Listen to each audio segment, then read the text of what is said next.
Jeff Denton. Here. James Brunson. We got 4 out of 6. We got a quorum. James called, he might be here, might not be. He's excused. Okay, Joe, would you lead us in prayer, please? Our Father, we come to you tonight and thanking you for all the blessings that you have abundantly bestowed upon our nation and our town. And we pray that you would help us to be good stewards of this and manage it in such a way as to serve the needs of our citizens and bring honor and glory to you. We pray for all these problems in the world, that the Holy Spirit would enter into the hearts and minds and souls of all these folks that can't get along, people in the nations that can't get along, where that they would resolve their differences and come and serve you. We pray for our town as we work, that you would give us safety, give our employees safety, and give us wisdom. We ask all these things in thy Son's name. Amen. Amen.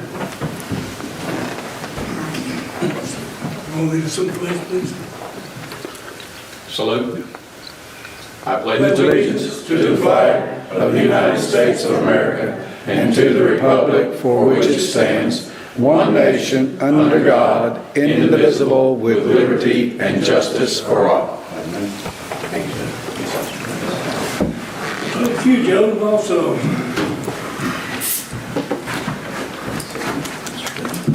Hey, bud. Good. Good. Okay. Approval of minutes from last meeting. I'll make a motion that they approve the minutes. Need a second? We got a motion and a second. Mr. Brown second. Mr. Bass made a motion.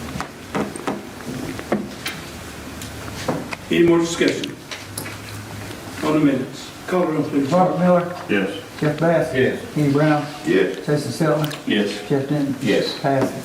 Okay. Anybody here, the citizens need to make comments or have questions or answers? Rather have answers than questions, but, okay. I guess I'm up next, and I got a few. I've attended several meetings this past week or two, and I attended the commission, the Rome County Commission meeting, and read the school, our desires, and of course they have a copy of the letters. Each individual got one. School board, the commission, each guy got one along with the resolution, and they were receptive, but we didn't do anything, but I spoke, and that was it. They talked about it after the meeting, I've heard, but I probably attended more, so we'll keep on top of that and try to. Also, that I attended the ETD meeting in Knoxville. We have that the second Tuesday of every month, and we discussed mostly drugs, how to prevent drugs, cut back on drugs, how to rehab prisoners after they're released, and there'll be some training come out on that, and the police officers get that often, but citizens that want to get it, if they have someone that they need to get in touch with, be close to, and try to help them. Attended BZA board here Monday night. I'm also on the board at ETDD and also ETRA. ETRA does quite well for our community. I think people realize how much transportation we get out of them. It's all of East Tennessee they help. It's not just Anderson, Rome, Knox County. It's they're all over, and it's a big organization. It's a lot of money involved in it, and they're beginning to help our people that's less fortunate than some of us to make ends meet on their electric bill and water bills, etc. And our water department's working closely with them when they need to, and so we're getting some of that help that we've just been there. We just they hadn't been willing to get it, I guess, but now we got them on our side, and I got Big Knox County Mayor on my side. He's a wrestler, so he can get things done. But Knox County is he's good for Knox County. Also, I have something to read, a little bit of information out.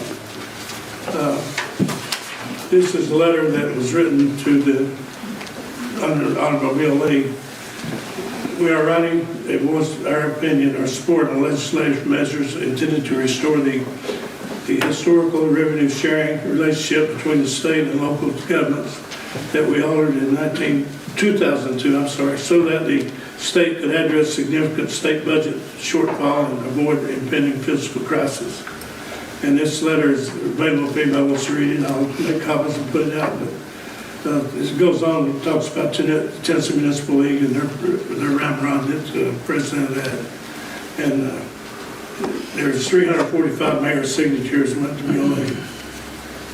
And so it's, Governor Lee's got those in hand, and they also went to... Is that letter in our packet? Sir? Is that letter in our packet? No, it is not. I just... Can I have a copy for that? You can have this copy, yes, sir. Thank you. But all the names of the cities, names of the cities and the mayors are on the card, and it also went to their last governor to get put through. Randy McNally was CC'd on it.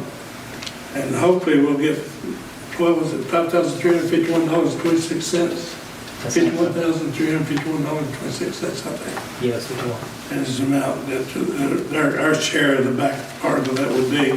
It looks favorable that past that, so keep your fingers crossed and we'll have good use for it. And that's about all I've got for right now. City Manager, please. Thank you, Mayor. Spring cleanup has now been finished. I'd like to publicly thank the streets crew for all their hard work. I'd also like to publicly thank Rocky Top for allowing us to use their knuckle boom during the streets and cleanup. Also, the streets crew has completed the basketball goals at the Arrowhead Park. The striping isn't done yet. The striping will happen as soon as we get not only good weather, but less volume at the park, maybe after the baseball season is over, because we want to ensure that the paint isn't tracked once it's put down. We don't quite know how long it's going to take to dry, so we don't want to risk it. Also, the streets crew has mowed the cemetery, and they will be repairing the fallen tombstones very soon. Also, some of the graves have sunken. They're going to repair that as well. That'll be happening this spring and summer. Also, the street sweeper is back from the shop. It's running, and it still has a small hydraulic leak, so we're going to see if we can rebuild the pump in-house. Talked to Rusty today. They're going to take on that challenge. Also, there was some wind damage at the Arrowhead Park and at the Public Works Garage. The insurance company, PE Partners, formerly known as TML, is going to cover the damages. The estimated damages that we will be receiving after the deductible will be $15,934.44. And that's all I have, Mayor. Okay. Mr. Miller. Yes, sir. You're up. I'd like to thank the street department for a good job they've done on the spring cleanup this year. It really looks good. There was a bunch of scrap metal and stuff in this year's cleanup. Usually the scrappers come through the neighborhood, but for some reason this year they didn't come through and pick it up. So we had quite a bit over the city garage. And I talked to Rusty about it, and he said that, I think he said they had 2 bins. Are we still doing scrap for boots? 2 pans that they had sent off. I guess they keep scrap metal to buy their boots and gloves and stuff with, don't they? It was a policy in the previous. Yeah. And we wanted to carry on with that if we could. So they should do pretty good this year with the amount of scrap iron that they got. Good. I'd like to, on behalf of my boss, Tim Clark, Kingston Public Works Director, I'd like to thank y'all for the old stoplights that you donated to us. We were in need of some equipment that we had taken out a week or 2 ago from an oversized load that came through town. Yeah. Is it one of the transformers? What was it? I don't remember. It was a Navy ship. The Navy ship. Yeah. They going to what's bar? It's going to Newport News, Virginia, from what I understand, from Washington State. When the interstate was backed up, they thought it would be a quick way around it, and they took out 3 of the lights at Morrison Hill with it, so. Oh, wow. They Yeah, got the 3 low ones. yeah, they got them. They finally caught up with them about 70 and 58 Junction down there. So they knocked them down when they came through. Well, they knocked them down, stopped and got them and put them in their pickup truck, Oh, kept that's on nice. going. They Souvenir. might need to trade them off the next town. It was kind of strange. I don't call that strange. It was. Stupid. Might be smart. They killed me, though. Oh, mercy. Thomas, can you miss that some blessing boxes, please? Yes, they're basically completed. They've been built, stained. I think that Rusty was waiting on getting some cedar to put for siding on it to make them very nice. You put like shingles. Yeah. I got some. Yeah. I got a couple bundles of it. Okay. Western red. Perfect. That's exactly what we need. That's all I've got, sir, at this time. Mr. Best. I'd like to, publicly thank the street department, and I'd like to thank the water department, seeing them out working diligently on a bunch of leaks here and about. And then I say that we're still working on the potholes, so that's a plus, and that's all I have at this time. Before we get off subject, I'd like the city manager to tell you about one we discovered, he discovered. Oh yeah, it was a funny water leak. We had unloaded the street sweeper, and we were standing at the police department because it has a little hump of dirt where the street sweeper can unload the trailer easier. And at the flagpole, you could hear a hiss from the flagpole itself. It was funneling that noise up. There was a water leak. We dug down there, well, they dug down there, there wasn't water. It was a water leak. It'd been there a while, probably it was just flowing downward instead of upward. We might need to install flagpoles everywhere. And that was a 3/4 line of that? Yes. Okay, I'm sorry, well, Mr. Brown. Yeah, I'm just looking at this wind damage that we got. This money gonna be separate? They're going to general fund? It's all general fund. And they're gonna be used for something other than what they're supposed to be used for? Well, that is a good question, because, as you know, the garage building is set to be rebuilt Right. this next budget year.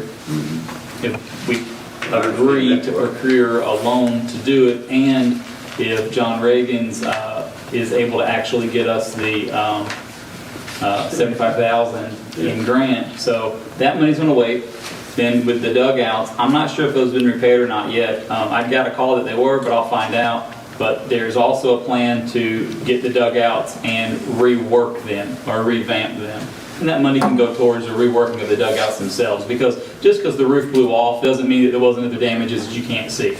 So I think the brick blocks of the dugouts at the park have a problematic that you can't see past them, and they block a lot of your view. So I think that one of the ideas was to make them into chain link fence. And I'm not sure if the reality is going to be that they get cut down to halfway and chain link, and then a tarp type material that is, permanent over it. But I'm not sure what the total plan is right now, but I've heard a bunch of plans. But that money will probably go towards revamping all of them, not just that one. Is that gonna come, being a school, so to speak, project or school? Is Rome County, if you start revamping it? We own those. Those are ours. That's why we insure them. So what you're asking is, do we want to ask them for help in the revamping? Because the school uses that, right? I think that that some of the youth groups are going to help in the revamping of it and offer their labor and time. I think that we have a good group and a lot of help. I think that if anything, that money will go twice as far as if you were to ever bid it out. I understand that, but look, Now, he's communicated with Rome County Maintenance Director, School Director. Yeah, not about this one. Not about this something one, but he else. has indicated that when we need help, sometimes he can help us. Yeah, a lot of people are willing to help with the park. I think They help us sometimes, but they spend very little money on the park. that's right, but we, I think we got one $10,000 grant from them one time for it. okay. That's when we were building. That's what I'd like to make sure that, this is put in the general fund, it can go for anything but what it's supposed to be going for. If you understand what I'm saying? I hear you. We'll reserve it. We'll try Yeah. to just reserve it. Especially, you know, if we're gonna do this garage, that would help us on that end, I know that much. But, We'll let okay. that do the garage pretty quick. Like I said, also the street crew's done a real good job, and I appreciate what they've done. Other than that, that's about all I have to say. Okay, Mr. Stover. I'll echo the sentiments of my colleagues. Spring cleanup looks really well. Doing a good job, or did a good job. So I don't have a lot at this time, Mayor. Thank you. Nothing at this time, Mr. Mayor. Okay. Okay. Chief, Oh, sorry. I'm sorry. Can I? One more thing. Yeah. Go ahead. So obviously the state legislature passed the four-wheelers, ATVs, UTVs, the route. Big question has been brought up to me by multiple people because the shindig is this weekend and I know we don't have the proper signage in place. What's the game plan going forward to if someone were to deviate off the path of the correct route? Will they be held financially responsible, like to the tune of a $250 ticket or whatever? I was like, I don't know. So I'm asking that publicly.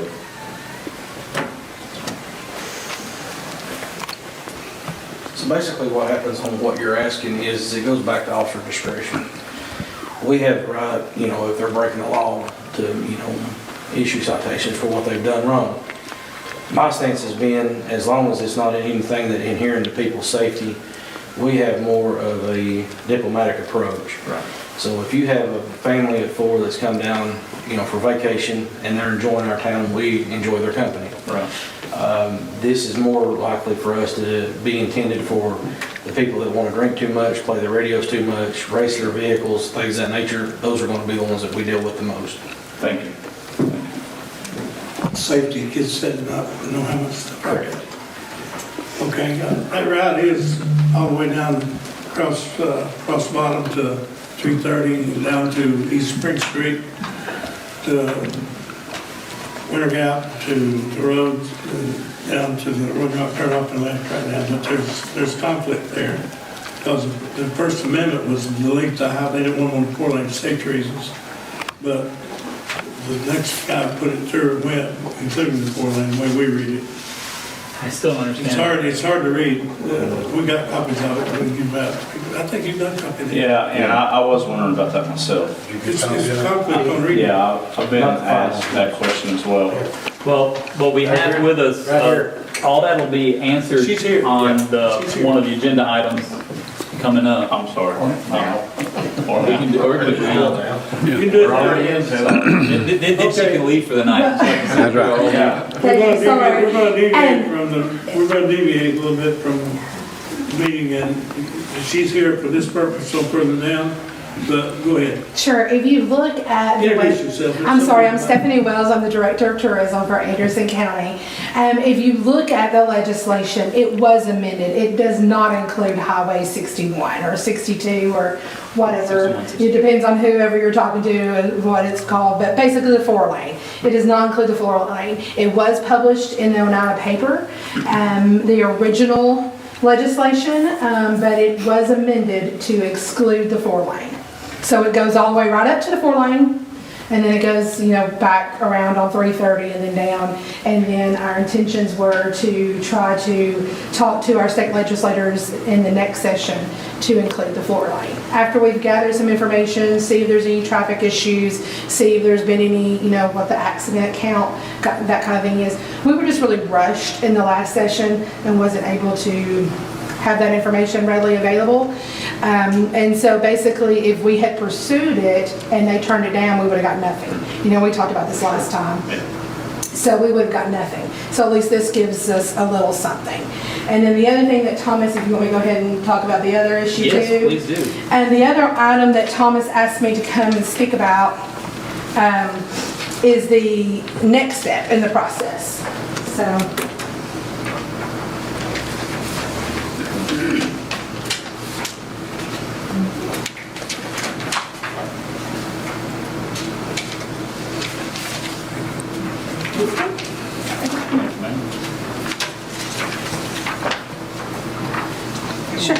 Sure. And then I have extra copy if you'd like. One sheet. Couple extra copies there. And one thing that I don't have it right in front of me and can't really remember, but I know the original legislation allowed for ATVs on the road twice a year. Is that, so during fall and during a spring event? So does that cross 61? Yes. Okay. Okay, so that may, I mean, I don't know if you have to do something to designate this weekend. I think that was what was intended for the original legislation. The amendment took care of that, didn't it? No, that is still on the books. Those 2 weekends are still on the books. Oh, I thought it went back and corrected them. No. Okay. Those 2 weekends are still on the books. Very good. That's good. And that legislation is referenced in this paperwork I just gave you. Like I said, I don't have it right in front of me to look it up. I don't have all of it. But that's something that, you know, if y'all want to look it up tomorrow, or I can look it up tomorrow and send you the information. But same thing for Scott County. They have it 2 days out of the year, one in the spring and one in the fall, that they're allowed to cross a state highway, kind of similar situation. So what we're talking about tonight involves the Adventure Tourism District, okay? So what we did during this last legislative session was dealing with the state highway. It was what was under the state's jurisdiction. So that is a separate issue. What we're going to talk about tonight is the Adventure Tourism District.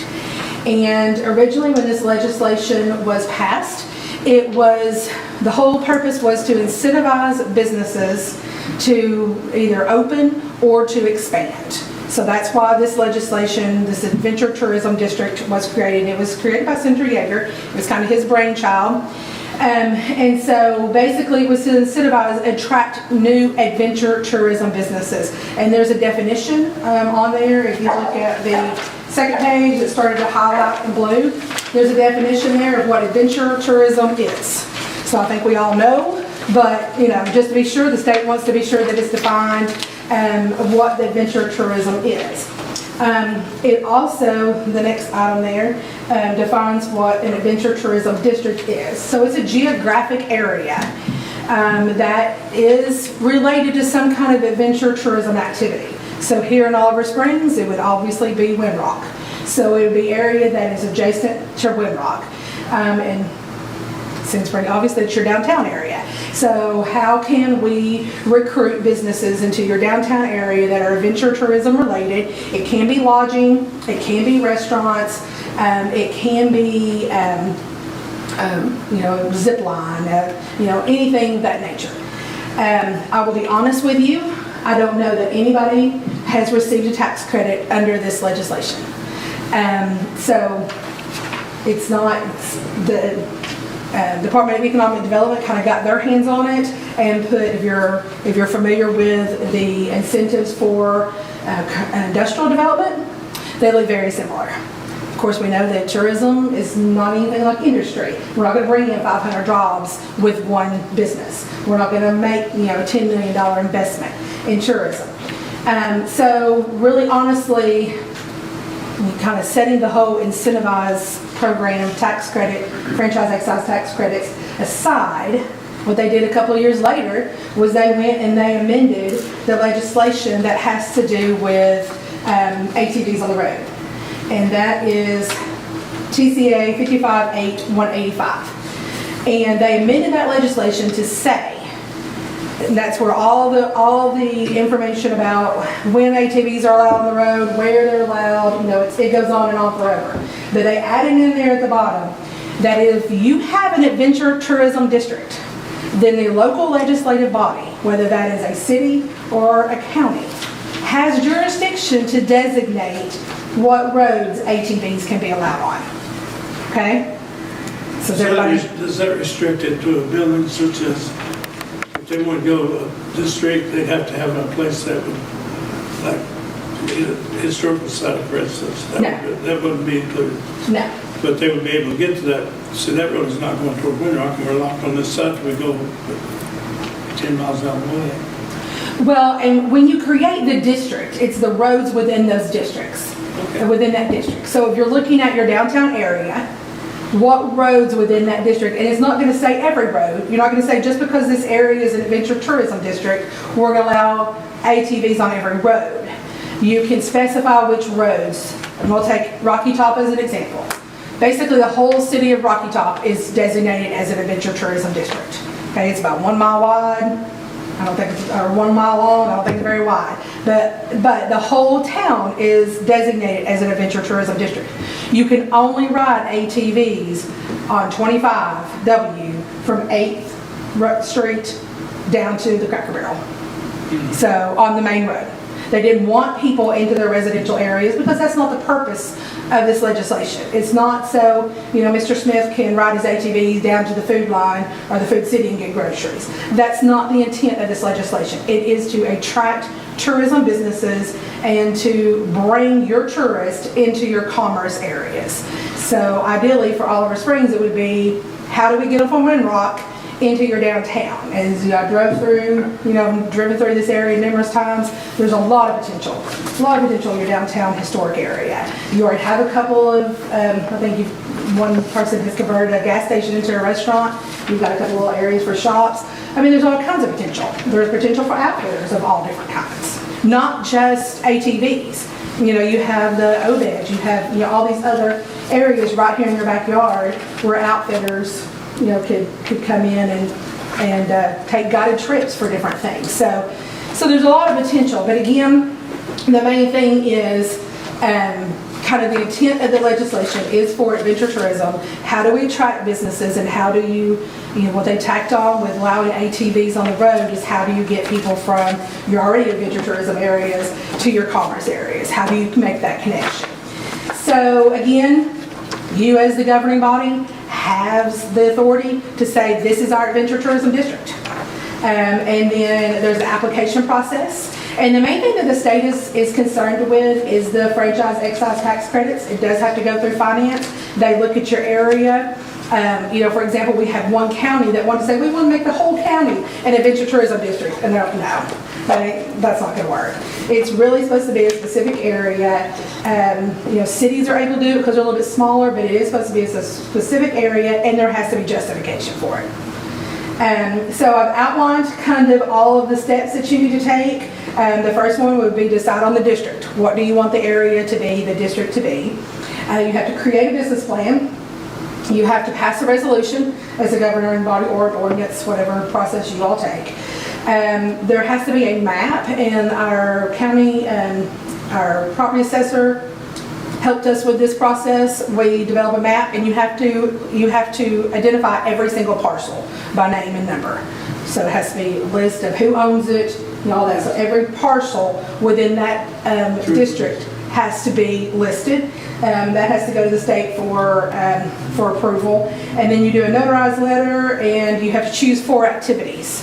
Not sure, you're not limited to those 4 activities, but they want to know what 4 activities are you going to kind of pursue. So, that's a lot to take in, but. Well, we're ready. We're really supposed to have had this before we got to, they passed the bill, right? No, They sir. weren't going to pass the bill unless we did it. The bill was the first step. Yeah. It's really 2 separate issues. You already have the state highway. They had to get that approved. So they're allowed to be on 330. And the road that comes in from the other side is already connected in there. So that's already passed. So if you're wanting to expand it to specific roads that are governed by the city, then you have to take the route of the Adventure Tourism District. Well, I know one we want to extend for sure, but I don't know about the other guys. So they're not dependent on the other. One is not dependent on the other. The other is already done. Yeah. It's in place. They can, I Well, believe, yeah, the way I read it, they can start anytime. It started the 14th, I think, of this month. There are some items that are not related to that issue, but are related to this issue. If you do an adventure tourism district, you have to have signage. They're only allowed, that's all on that first sheet. You can add anything to your ordinance when you pass it. So if you want to say they can only ride on Friday, Saturday, and Sunday, you can do that. If you want to say that, they have to be, if you want to specify times, that it's from 9 o'clock to 9 o'clock, you can do that. So you can put those things in your ordinance. Well, I guess the next step is to see if the body wants to move forward with being in adventure tourism and maybe get a vote. And then if Stephanie be willing to help us do that with these next steps, in that vote would be to ask her to do it, and then we would get it all put together and bring it They back. move forward to being an adventure tourism. And I'll second. Got a motion and a second, any more discussion? Yeah, I have a question. Who's gonna set the revenue, the fee for riding in our cities? You, Who? you, We will get the you money. can do that, yes. We're not gonna give nothing to Windrock. No. Sorry. And how does that apply when they get a permit, I say, I heard the Kinjo, and they get a permit for, I don't know how many dollars, they get a week, a day, or a month? You would have to set up that process for them to obtain a permit. Rocky Top did that at the beginning, and then they decided eventually just to stop doing that. They took that out of their ordinance. But it is not tied to Windrock, it would be totally separate. So if you decide to charge some kind of permit to ride on the street, then that is. Well, I mean, I'm saying, can we void what we're not charging and redo the whole thing on them? No, sir. They own their property. It is all privately owned. We're selling it here in our city. Our permits are sold here, and we don't get any revenue from it. No, it's a 504C, it's a nonprofit agency. They don't pay taxes on. Really? Yeah. Who's that? What do you- I'm sorry, do they not pay sales They don't tax? tell them, Windrock? yeah. The Windrock gets that. On the, just on the permits, right? Just on the permit, you Yeah. don't have to pay for permits. No, we don't pay. 250,000 permits sold a year. More than that. They sell to the store too. Look. They sell them out here Kinjo and then on the mountains on two places I know. Mountain's got a machine. But what are we gonna set, how are we gonna set the fines if they don't have a permit? Well, I mean, if you look at that first sheet, it says the governing body of a municipality of metropolitan government may regulate in any manner by lawfully enact ordinance the operation of any all-terrain vehicle crossing of a street, road, or highway solely under the municipality's jurisdiction. What you would do in your ordinance is you would say the rules and regulations of the road is passed by the town of Alder Springs and other areas of the ordinance book are now incorporated by reference. And a violation of any of these, a violation of the speeding or whatever it might be, would be governed by these ordinances. And then you'd have a separate thing that says if they don't have a permit, then they can have up to a $50 fine plus court costs for the permit. Failure to have a permit. And that would just be on the city streets. You would not have control of the highway. Now, the question I ask is where would these people buy the permits? That's something that you would, And yeah. what I also think of is, I come in from out of state and I go up to Windrock and I drive down here to Alder Springs and I have no idea you're supposed to have a permit. Or if the Windrock people have a letter or a note that says if you go downtown Alder Springs, you have to have a permit, come down to City Hall or come down to the police department or wherever it might be. And Well, they I do that. believe that's one of the reasons that the city of Rocky Top decided against the permit. They had a $5 fee, I believe, originally. $5 that little sticker on the handlebar, not handlebar, it's fork. And they decided just, it wasn't worth the hassle.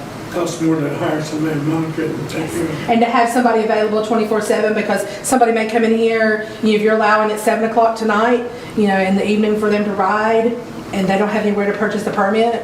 Yeah. So, I mean, a lot of it. But, I mean, one of the things that I don't think you want to overlook is the sales tax that could be generated and business tax from new businesses. So there is potential for revenue for the city outside of charging individual permit fees. Well, right now then, we need to just say we're gonna move forward, but not pass it into till we get the thing written, right? Right. All of that can be worked out. And again, I mean, you have the major artery in, and so that's already a hurdle that's already passed. Okay. Is that it? Yes. Thank you so much for your You're time. welcome. Thank you. You're welcome. The check is not in the mail yet. We're working on that. I understand. Used to that. What kind of every job, now, what kind of contract is assigned with her? Just a handshake. That's just my job as the county tourism, so we're happy to help in any way that we can. I'm on that board, by the way, excuse me, Yes. Mr. Meeting, you gotta notify me on time or something. Yeah. Size string. What days, you meet here today though, right? We meet, yes, we meet about 3 o'clock. Okay. You can get off work in time, can't you? And I can get off there at work. I go to Knoxville at 10 in the morning for meetings. But, that's free, I don't get, they do pay me mileage. you need to answer this. But anyway, we appreciate you coming and going through this. And, Sure. and I know you've been working on it a while. You're going to continue to work with us. So Sure, absolutely. Appreciate your help. You're the expert. Are you gonna draft the Sure. ordinance? I can assist you all with that, yes. What does that mean, assist? We can look at some of the other, some other counties and cities have done, and then you all would just have your input as to what you all prefer. Well, what So, I I'm mean, it may thinking just of- be, I don't know if you all do work sessions or workshops, but it may just be We might have to have some. where we all just kind of sit down in a room and hash it out. What I'm thinking of is that if we decide on a form, do our staff draft the ordinance, or does your staff, or does MTS draft the ordinance? I would think you all would need to draft the ordinance, and then we can just work out the components that are incorporated into it. As far as the application, I can assist with that. And it does not require, or the application doesn't require an ordinance. That's just what, if you all want to pass additional stipulations. Okay, we've got a motion and a second to pursue it. Any more comment? Thank you. Thank you. Now, that would be to move forward with the Anderson, with the Adventure Tourism District municipal ordinance. Okay, motion and a second, more discussion. Call roll. Robert Miller, Yes. Jeff Bass. Yes. Kenny Brown. Yes. Jason Stelling. Yes. Jeff Henry. Yes. Passes. Okay, now, where do we get to? You just take a comment. It's chief, police chief's update. Can you jump schedule like that? Sorry about that. No, that's fine. You didn't, that's. Thank you, chief, I apologize. That's not a big Yeah. problem. He didn't have nowhere to go. So if you see updates I put in your packets, that's kind of the current crime trends that we're going through right now. You see that generally, for the most part, all of our major crimes are down significantly. It's my belief that the blue lights on the highways, a lot of the, officers have stepped up a lot of activity. I believe that's what's kind of drove in that direction. So, if you have any naysayers, that you can show them kind of the statistics and where we're standing as a whole police department. I don't know if you have any questions on any of them. Any questions? I think they're doing a good job. I was about to say, I know, I'm sure people don't enjoy getting pulled over, but I'm thankful that it's not a highway, it's not like the Daytona 500 out there right now. It's not. Man, I really, as a father of three, I appreciate that more and more. So thank you. Thank you, officers. Yeah, I can handle complaints. I can, for sure. So the second thing I'd like to go over with you gentlemen, I have one officer that we hired and introduced to you over 3 months ago, has made his probation, and there's been recommendation to remove him from probation. So I'll introduce him to you once again, Officer Shell, What's his name? Morgan Shell. Oh, man, I saw him pull a bunch of people. Shell, Good evening, gentlemen. They Make a motion, we hire full time. second. Got a motion and a second. Any more discussion? Any questions on it? Appreciate you. Thank you, sir. I've talked to you a couple times. We have. Yeah. Okay, any more discussion? I love one, say one thing. I've heard more talk about Oliver Springs in the last 9 months than I have for 30+ years I've lived here, Chief. And it's all been good. Thank you, for sure. And I That's what we're thank you and the striving men. for. I think these guys have done an amazing job. What little bit of direction I've had to give them, they've run with it. We hear on a daily basis from most of our criminal element that they don't like the blue lights. They're gonna stay away from them. It makes them nervous. They don't even like driving through here, so they have heard us well. I'm turning right and going through here. Hey, I'd like to ask the question, is it some kind of state law that, I noticed y'all pull the people over, that you're almost in the middle of the road? Is that a state law? It protects the officer on approach. So what they teach officers now in the academy when you come in, there's a move over law. If there's an officer, if there's a fireman, if there's street workers, if there's any kind of people on the side of the road, you are to move over. You're to give them room. Okay. A lot of times in a bad situation, they're not going to move over.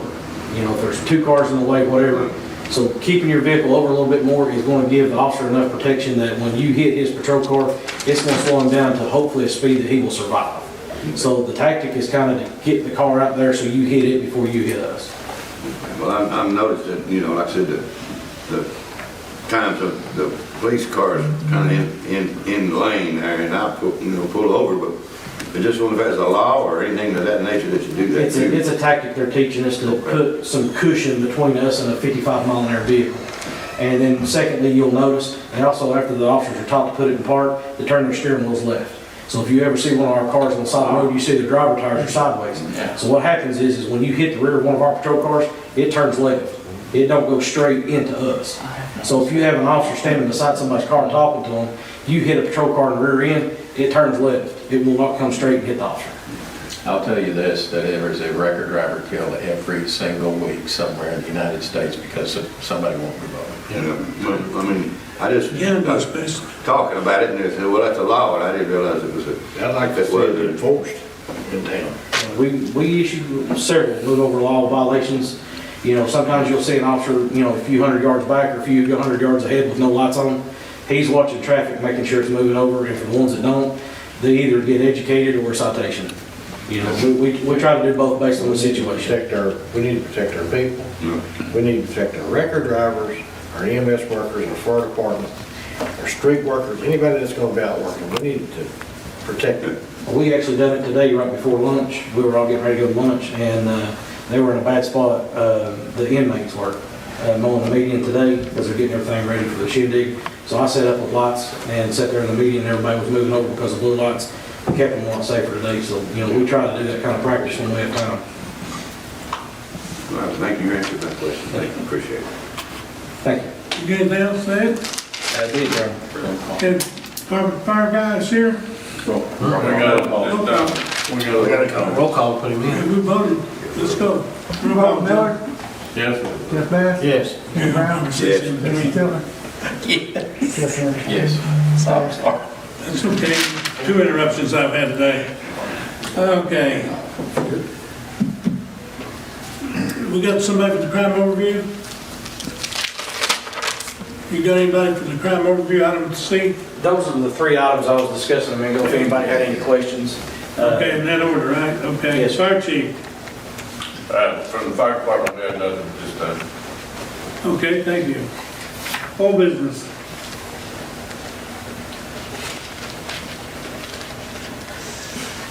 New business. Under new business, discuss and possibly approve relocation resolution contract with GRW Engineering, Community Development Partners for services in connection with the coronavirus state and local fiscal recovery fund. And that's SLFRF, if people use that, of the American Rescue Act of ARPA. Does everybody understand that?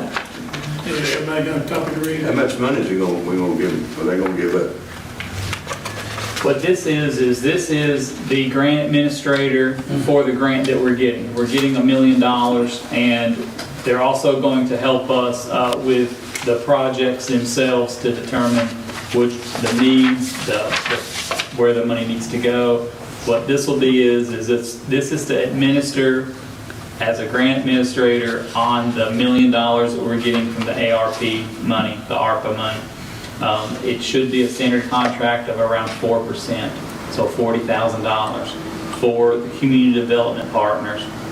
Now what that gets you is that'll be for the next 4 years, so 2026 we have to spend that money.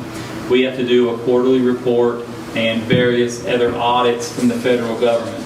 They're going to audit us, and we need somebody on our side that is really good at preparing the paperwork and helping us with it. And we use Evan Sanders with Community Development Partners a lot. They're a good group. I recommend them 100%. We've been audited a bunch, and Johnny on the spot with all the paperwork. They have it all digitally. They just email it to them in a zip drive, and it's really good group. Is this the same GRW that we give $500,000 to for the water? Sewer plant. Yes, the water, Same GRW, yes, sir. yeah, same one that we give them $500,000, and then we told them where the leaks was?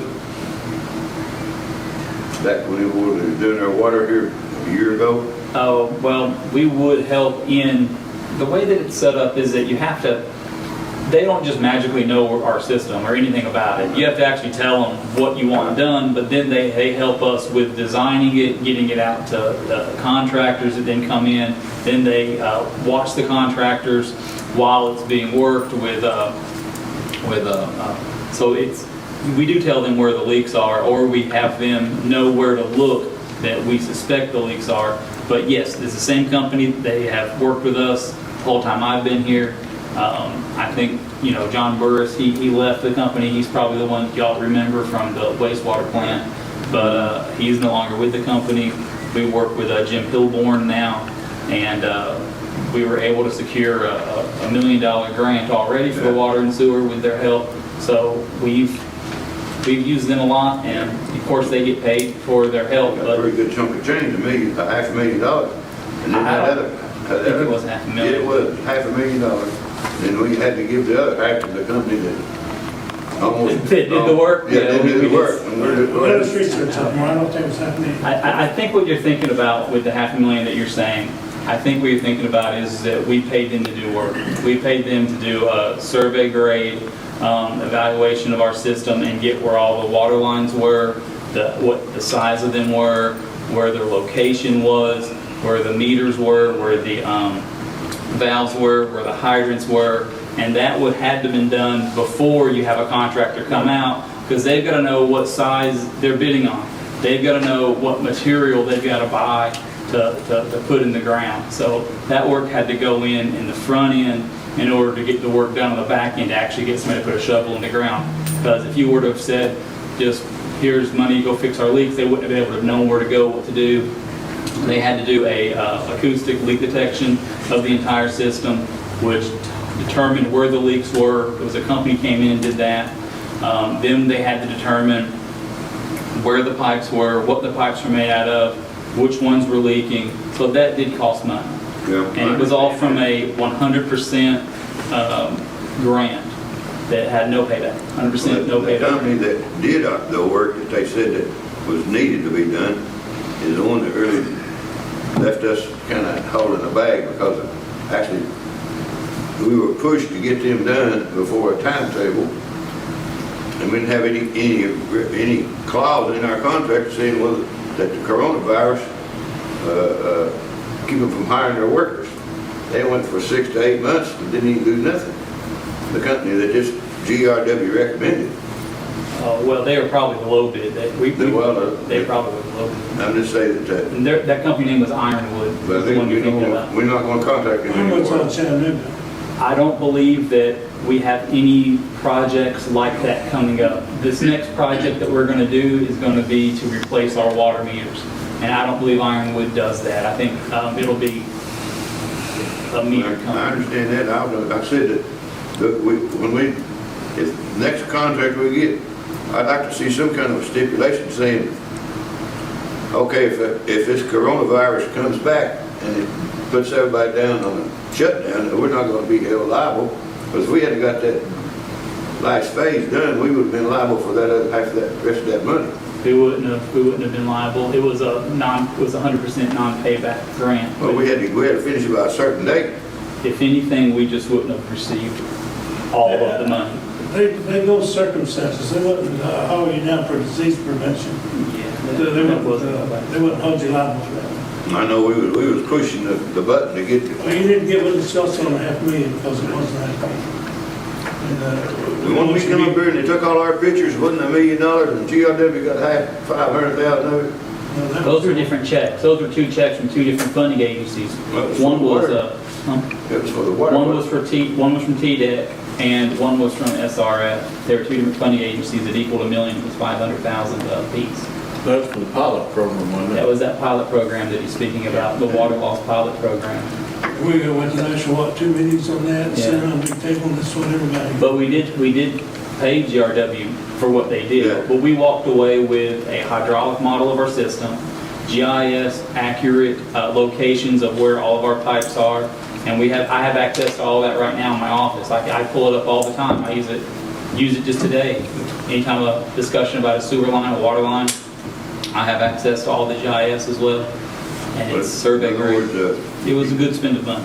And just remember, 30 years ago, all this information that a city manager has on the computer was in the head of Fred Lewis, who was head of the water department.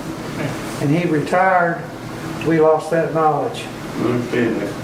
And I also think it may not necessarily be accurate for what we're talking about here, but these engineers have to draft and draw and design and engineer projected plans and send them to the state in Nashville, have them approved.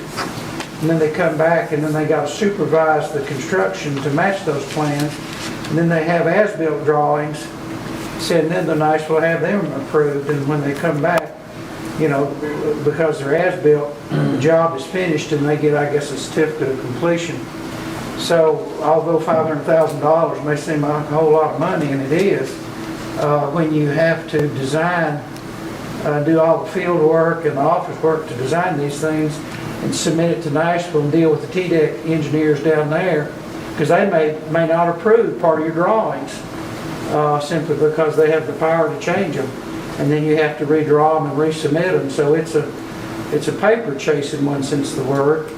As a lawyer, I go through a lot of that, and it's frustrating, but you're at the mercy of the state. You got many agencies involved, you got EPA and everybody else involved. Yeah. And I know every time we turn around, GRW got their hand stuck out, and we're giving them money. We asked GRW for help. Is there another company or a corporation we could ask? There is, There's all kinds of engineer companies Why out don't there. we try to, because it's not as easy as that. Because you have a long history with GRW, with their years of working with us, that they know our system in some places better than we do.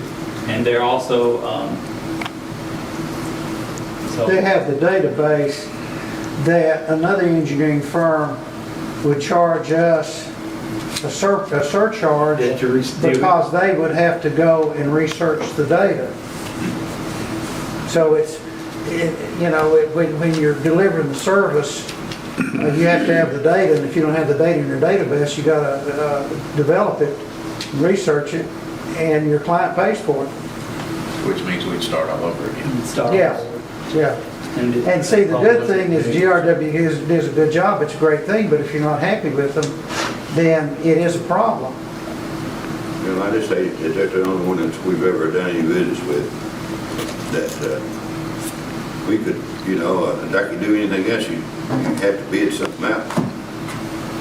Now this $1 million that we're gonna get, is that just for the little meters we're gonna put on the water?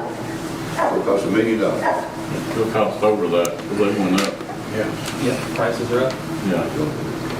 So we just, how are we gonna do that, and when it goes up, we can do everybody in the city? We will do everybody in the city. As of right now, we have a CDBG, Community Development Block Grant for $315,000 that we have in with the state waiting for approval. That's been submitted. It's actually already been submitted. The deadline is the 22nd, which is tomorrow. We're already submitted. The mayor and I met with Ken Yeager and EDC already about our submittal of the CDBG, and they were happy with how our submittal looked, our idea, our plan. So $315,000 is going to come from that. Then we also have another $100,000+ coming from Roane County that is going to go towards that, and plus the $1 million that we have. 100% on that also, What's that? on the Roane counties.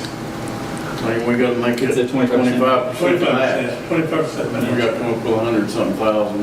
That But could the be, match is a wash because you're putting ARPA money in, and the ARPA money counts as your match. So money we're going to spend anyway counts towards our match. So it's a kind of a, I'm sorry, no, you're fine. So it's kind of, it's there on paper, but we're doing it anyway.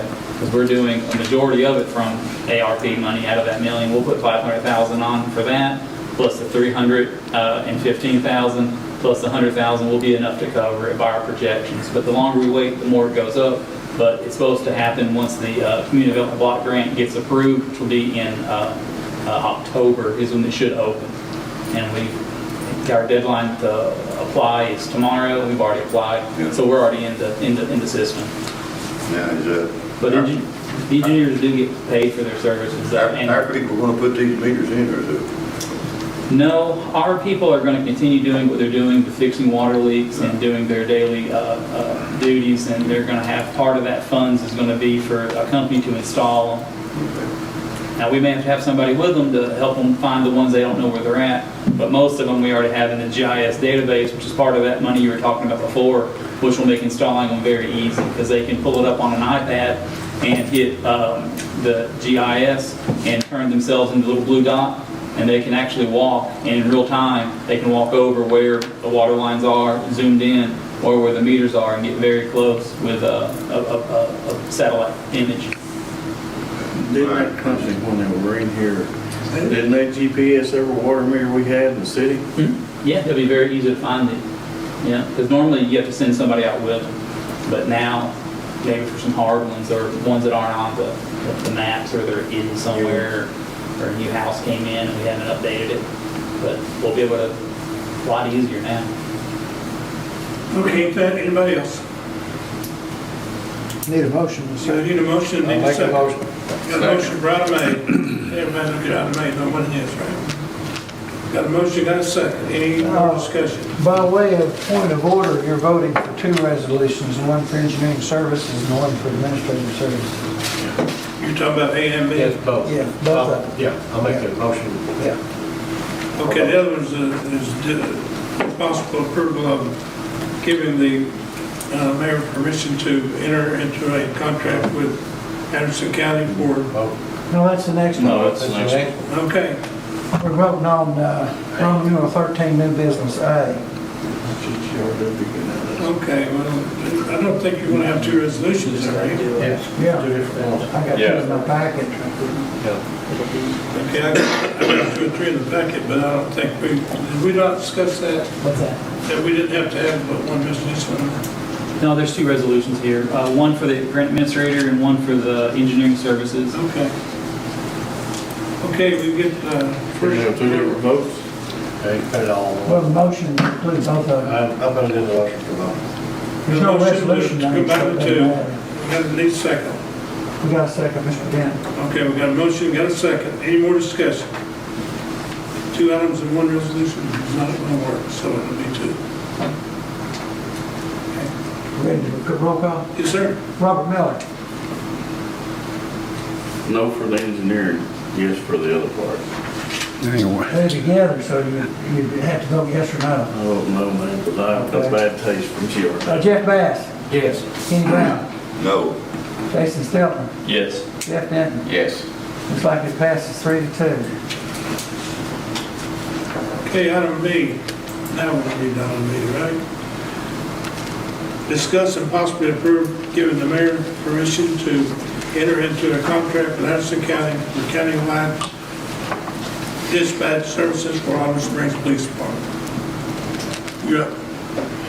So basically, to explain this in a nutshell, starting about 2 years ago, you had some representatives in the state of Tennessee attempt to pass a bill out of Monroe County that wants to consolidate dispatch to the point of 911 calls that will be illegal to transfer.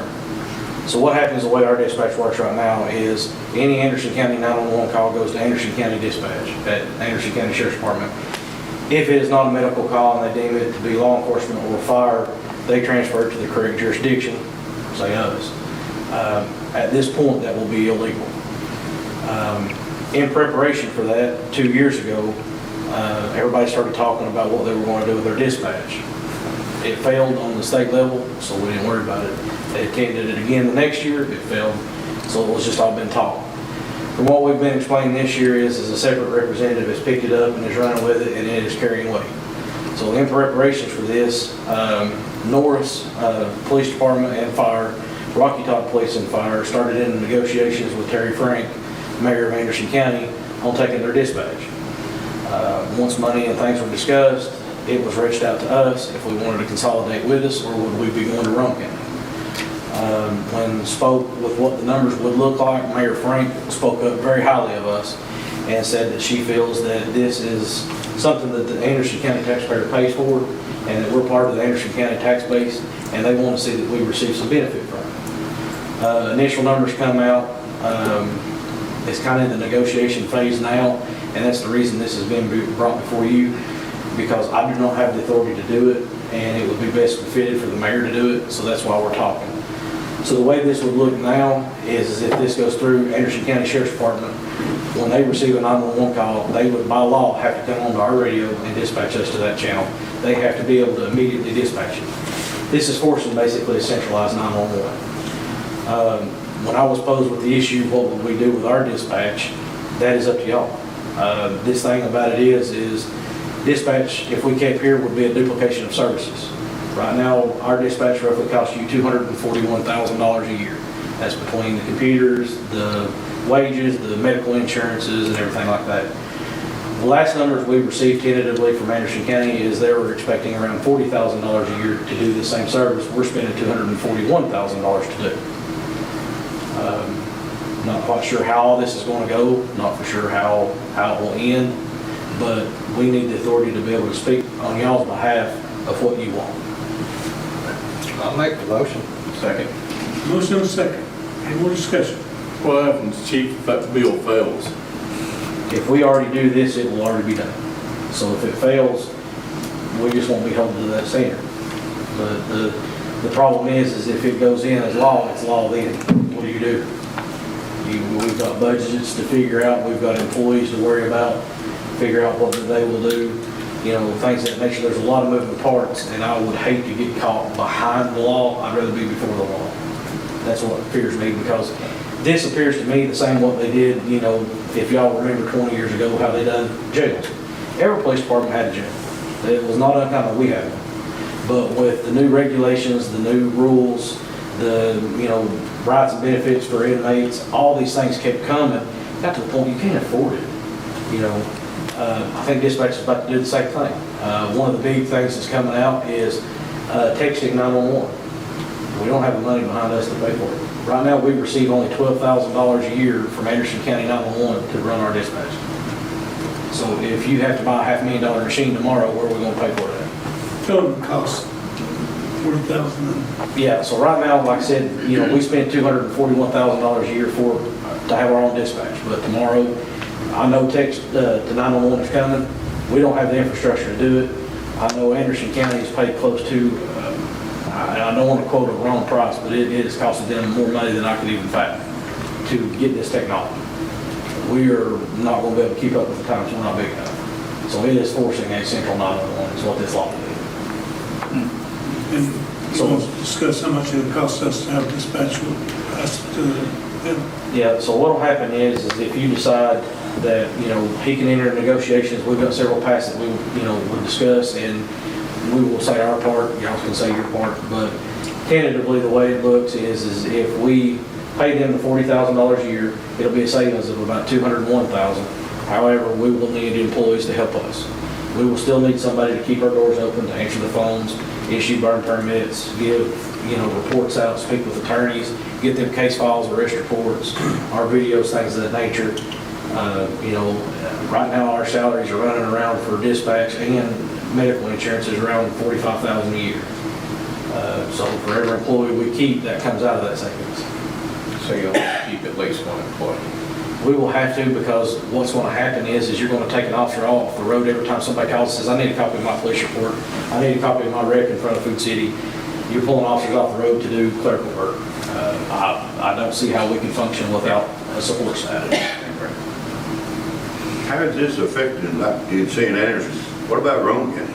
We are not under Roane County 911 Board. So when this was first created, and like I said, this was before my time, Mr. Miller may have a little bit more information about it than I would, but Anderson County 911 took EMS services all the way to Blair Road.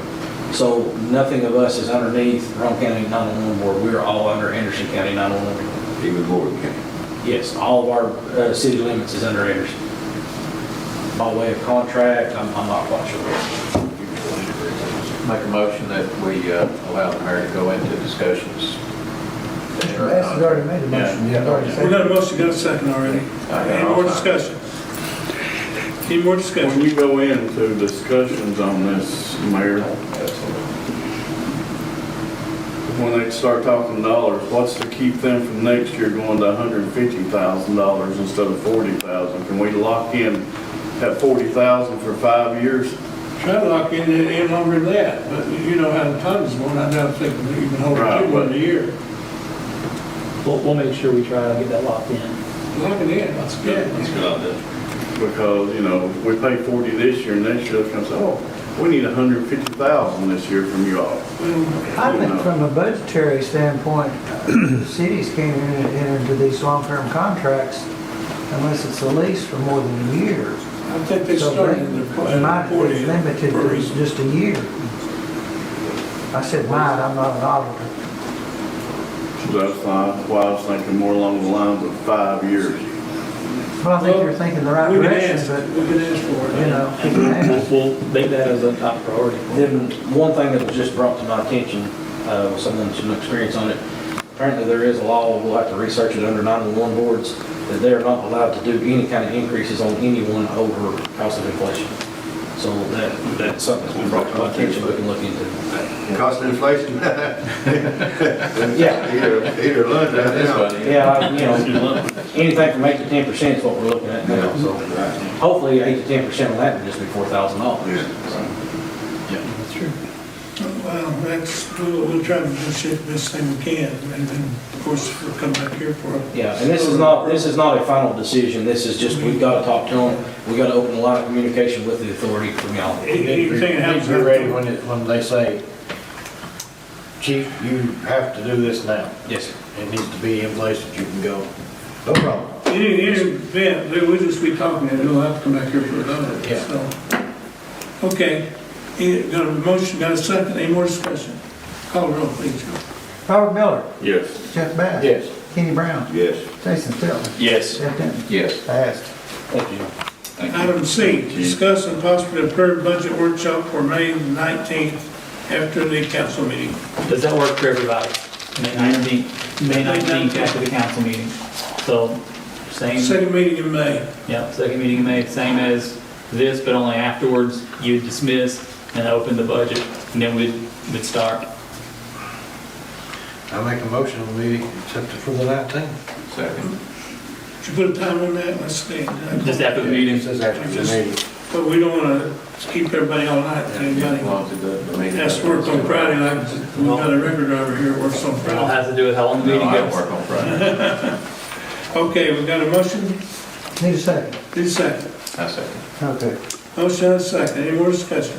That's May 19th after council meeting. Call it, or yes, sir? Robert Miller. Yes. Jeff Bass. Yes. Kenny Brown. Yes. Jason Stiltner. Yes. Jeff Denton. Yes. Passed. The next one, we've already discussed, discussion of ATVs in the city with guest speaker Stephanie Wells. Discuss the next steps in becoming an adventure tourism destination, and we've done that already. Does everybody agree to that? Yes. Anybody got one more thing? Motion adjourned. Motion made by adjourn, need a second. Those in favor signify by standing.